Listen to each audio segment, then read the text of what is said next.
जय हिंद दोस्तों। देखिए होता क्या है कि आजकल आपको बता दो कि हर किसी के पास किसी न किसी कंपनी का इंश्योरेंस जरूर रहता है। चाहे वो किसी कंपनी का हो, चाहे वो LIC का हो, बजाज एलियांज का हो, बिरला सन लाइफ का हो, या फिर किसी भी कंपनी का। बहुत सारा श्री राम इंश्योरेंस हो गया। इसके अलावा बहुत नाम लेना बहुत मुश्किल है, लगभग 24 प्राइवेट इंश्योरेंस कंपनियां हैं। तो किसी न किसी कंपनी किसी न किसी का इंश्योरेंस रहता ही। इसके अलावा अगर ऐसे इंश्योरेंस इंसान का नहीं है, लाइफ इंश्योरेंस नहीं है, चलो टर्म इंश्योरेंस नहीं है, तो गाड़ी का ही इंश्योरेंस ही सही। अब हुआ क्या है कि इंश्योरेंस जब रहता है आपको, तो आपको मिलता क्या है, जब इंश्योरेंस कराते हैं तो आपको बॉन्ड मिलता है उसके बदले। हर किसी को मिलता है, या फिर आपने कराया होगा या कराने वाले हैं, या फिर आप सोच रहे हैं कराने का, तो आप समझ लीजिए इस बात को कि बॉन्ड मिलता है। और बॉन्ड में क्या होता है, जो बॉन्ड मिलता है पेपर, उसमें अक्सर आप देखेंगे कि जो भी टर्म कंडीशन लिखा रहता है, किस तरह से मृत्यु होगी तो क्लेम दिया जाएगा, क्या कमी आएगी आपको तो क्लेम रोक दिया जाएगा, क्या करेंगे तो क्लेम रोक दिया जाएगा,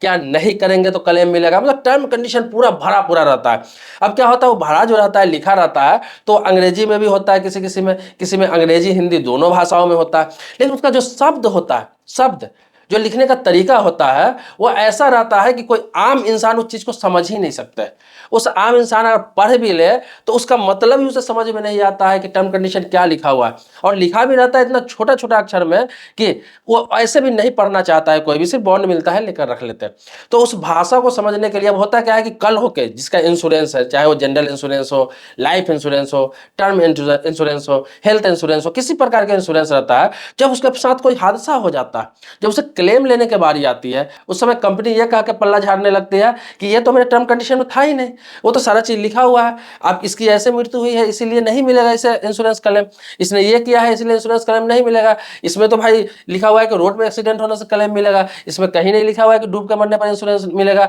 या फिर आग लग के मरने से इंश्योरेंस मिलेगा, या फिर बहुत सारी चीजें बहाना निकाल देता है। या फिर हेल्थ इंश्योरेंस है तो इस बीमारी का कवर है, इस बीमारी का कवर नहीं है, बहुत सारा वो अपना पैसे बचाने के लिए, बैक होने के लिए बहुत सारा मतलब निकालने लगता है। जो टर्म कंडीशन में लिखा रहता है उसका कोई और मतलब अर्थ निकालने लगते हैं, क्योंकि वो उनके भाषा में लिखा हुआ होता है। तो आपको बता दूं कि इसको देखते हुए क्या किया गया है, बीमा नियामक ईडा ने आदेश दिया है अब क्या,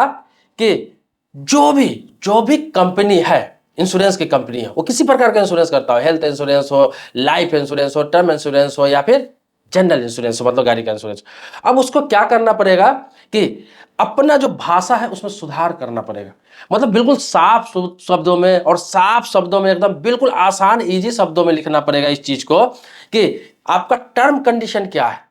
आप कैसे देंगे उसे क्लेम, क्लेम देने में क्या वो करेगा तो क्लेम मिलेगा, क्या करेगा तो क्लेम नहीं मिलेगा। क्योंकि एजेंट एडवाइजर जब जाते हैं किसी का बीमा करने के लिए, वो टर्म कंडीशन नहीं बताते, वो सिर्फ ज्यादा फायदा गिनाएंगे, ये करोगे तो करोड़पति हो जाओगे, ये करोगे तो आप लाखपति हो जाओगे, बस इतना प्रीमियम जमा करना है, इतने सालों का है, इतने साल में इतना पैसा मिलेगा, आप मर जाओगे तो इतना मिलेगा, आप नहीं मरे तो इतना मिलेगा, आप घायल हो गए तो इतना मिलेगा। मतलब सिर्फ फायदा, आपको नुकसान नहीं बताता है।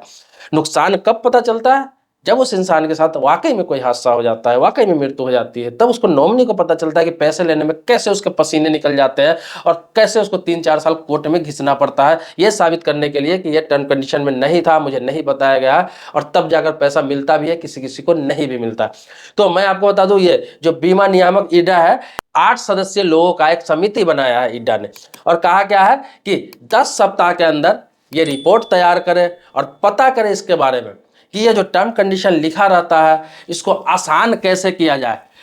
ऐसा किया जाए कि लोगों को समझ में आए, कोई भी उसे पढ़ ले या फिर कोई पढ़ के किसी को समझा दे, बिल्कुल आसान भाषा में उसे लिखा जाए। और टर्म कंडीशन में बदलाव क्या किया जाए, बहुत सारी चीजें ऐसे हैं जो उसमें नहीं लिखा हुआ होता है और बाद में कंपनी बताती है कि ये मेरे टर्म कंडीशन में है। तो सारा चीज क्लियर किया जाए कि आप क्या गलती करेंगे तो आपको क्लेम नहीं मिलेगा, या फिर कौन सी बीमारी होगी तो आपको क्लेम नहीं मिलेगा, या फिर जनरल इंश्योरेंस है तो किस तरह से एक्सीडेंट होगा तो आपको क्लेम नहीं मिलेगा। ये सारा क्लियर करना होगा, ताकि एजेंट भी जाए किसी का बीमा करने तो क्लियर पहले बता दे कि भाई ये टर्म कंडीशन है, ये फायदा ये नुकसान है, सिर्फ फायदा नहीं गिनाना है, ताकि वो नुकसान और फायदा दोनों गिना दे। अगर नहीं गिना है, बाद में अगर बॉन्ड मिले आपको, बाद में आप बॉन्ड मिले, आपने बीमा कर लिया, तो बीमा कर लिया तो घबराने की जरूरत नहीं है, कंपनियां का रूल्स है, बहुत सारी कंपनी का रूल्स आया है, ईडा की तरफ से ही, आपको IRDA की तरफ से भी रूल आया है कि आप बीमा करा भी लिया, आपने बीमा करा भी लिया, फर्स्ट प्रीमियम आपने दे भी दिया, अगर आपको टर्म कंडीशन पसंद नहीं है, आपको बॉन्ड मिलता है, टर्म कंडीशन पसंद नहीं है, तो आप उसे कैंसिल करवा सकते हैं, आपको पैसा रिटर्न मिल जाएगा। तो ये नहीं है कि उसको चलाना ही चलाना है। तो आपको 1 महीने के अंदर बॉन्ड मिलेगा, आप उसे टर्म कंडीशन पढ़ के समझ सकते हैं, आपको जो बताया गया वो चीज़ आपको टर्म कंडीशन में नहीं है तो आप उस बीमा को कैंसिल भी करवा सकते हैं। ये भी रूल है, बहुत सारे लोगों को मालूम नहीं है। 1 महीने के अंदर में उसे कैंसिल भी आप करवा सकते हो उस बीमा को। तो IRDA का समिति बताएगा कि अब उसमें उसको राय मशवरा कंपनियों को दिया जाएगा कि आपको किस तरह से कौन सा लैंग्वेज का इस्तेमाल करना है जो हर इंसान समझ पाए, और सारा टर्म कंडीशन किस तरह से लिखना है, ऊपर क्या लिखना है, नीचे क्या लिखना है, दूसरे पेज पे क्या लिखना है,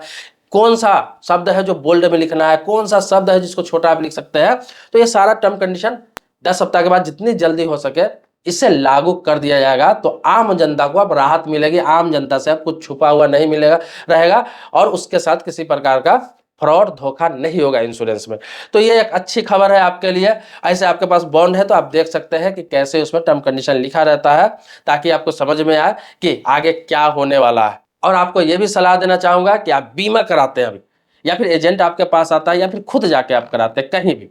तो एक चीज आप समझ लीजिए कि पहले अगर एजेंट आपको फायदा समझाता है, अभिकर्ता जो है सिर्फ फायदा समझाता है, एडवाइजर सिर्फ फायदा समझाता है, तो फायदा पहले सुन लीजिए आप, पूरा पूरा फायदा सुनिए इंश्योरेंस का कितना फायदा है। जब फायदा आपको सुना दिया हो तब उससे अब लास्ट में बाद में पूछिए कि अब इसका किस तरह पैसा मिलेगा, क्या मेरे इस ये हादसा होने पे पैसा मिलेगा, क्या मैं ना रहूं तो पैसा मिलेगा, क्या मैं घायल हूं तो पैसा मिलेगा, या फिर क्या गलती करेंगे तो पैसा नहीं मिलेगा। बहुत सारी चीज पूछ सकते हैं, जो मन में सवाल है वो आप पूछ सकते हैं उससे, सारा चीज पूछ ले तभी बीमा कराए। ये नहीं कि सिर्फ फायदा जान के आप बीमा करा ले, ये आपका हक है, ये आपका अधिकार है। अगर झूठ बोल के आपका बीमा कर देता है तो 1 महीने के अंदर आप उसे कैंसिल करा सकते हैं, कैंसिल करा के रद्द करवा ले, अपने पैसा रिटर्न ले ले। और अगर उसने सही बताया है कि सही में ये चीज टर्म कंडीशन है और वो चीज आपको बॉन्ड में मिलता है और टर्म कंडीशन सही है, कंपनी अगर एक्सेप्ट कर रही कि नहीं है सही है सारा चीज, तो फिर आप रहने दे, कराए बीमा, कोई दिक्कत नहीं है। बहुत अच्छा चीज होता है बीमा। बीमा बहुत बेहतरीन चीज है परिवारों के लिए, अपने आने वाले पीढ़ी के लिए। मतलब आपके बच्चे हैं, आपकी बीवी है, कल होकर आपके साथ कुछ भी हो सकता है, तो आपका एक सहारा हो जाता है परिवार के लिए,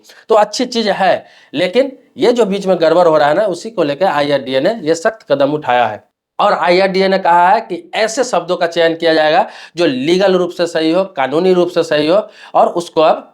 बॉन्ड पे सारा टर्म कंडीशन लिख के दिया जाएगा, बताया जाएगा बिल्कुल बिल्कुल सरल भाषा में। दोस्तों मेरे चैनल पर नए हैं, पहली बार आए हैं तो चैनल को सब्सक्राइब कीजिए, लेकिन पुराने सब्सक्राइबर है तो इसके लिए कोटि कोटि धन्यवाद देता हूं। आभारी हूं आपका। मिलते हैं नेक्स्ट वीडियो में एक नए मुद्दे के साथ, तब तक के लिए शुक्रिया, धन्यवाद,